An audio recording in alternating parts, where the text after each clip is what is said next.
months now, 25-year-old Joe Paxton's been keeping a video diary about his experiences on the government's work programme. Today the work programme was even more pointless than usual. The work programme's the government's flagship scheme that pays private sector organisations to place people in work, and they called it a revolution in welfare. But the first figures released since its launch revealed a resounding failure, something that hasn't surprised Joe in the slightest. So we've left Joe to go and keep his appointment. Now, it seems pretty tightly regimented. We've watched people running in all morning to keep that appointment.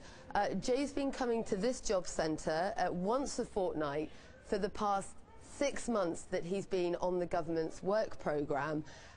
In that time, he hasn't found a single job.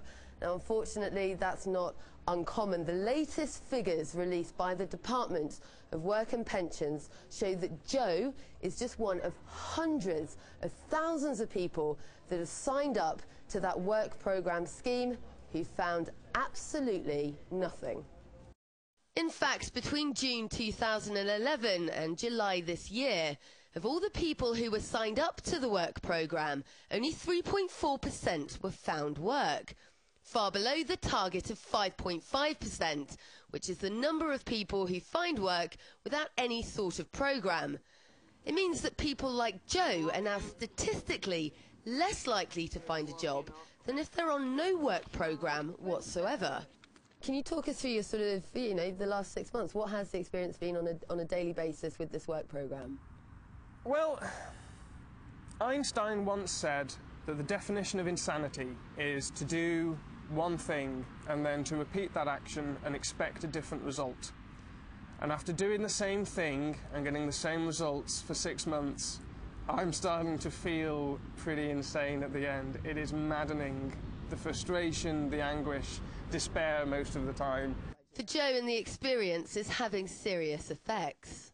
I've actually gone to the doctors a couple of times because I have sleeping cycle problems. I'm sleeping way too much than I should be, and the doctors then went, that sounds interesting. From what you've said, that sounds pretty horrific. Why don't you fill in this checklist? So I filled in the checklist, and it's like, you've got clinical depression. It's like, oh, yeah, that figures.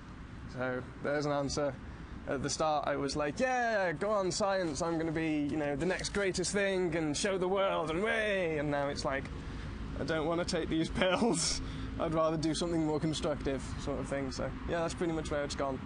Author Shiv Malik tells us that the one-size-fits-all format of the work programme is stifling the individuality of young job seekers.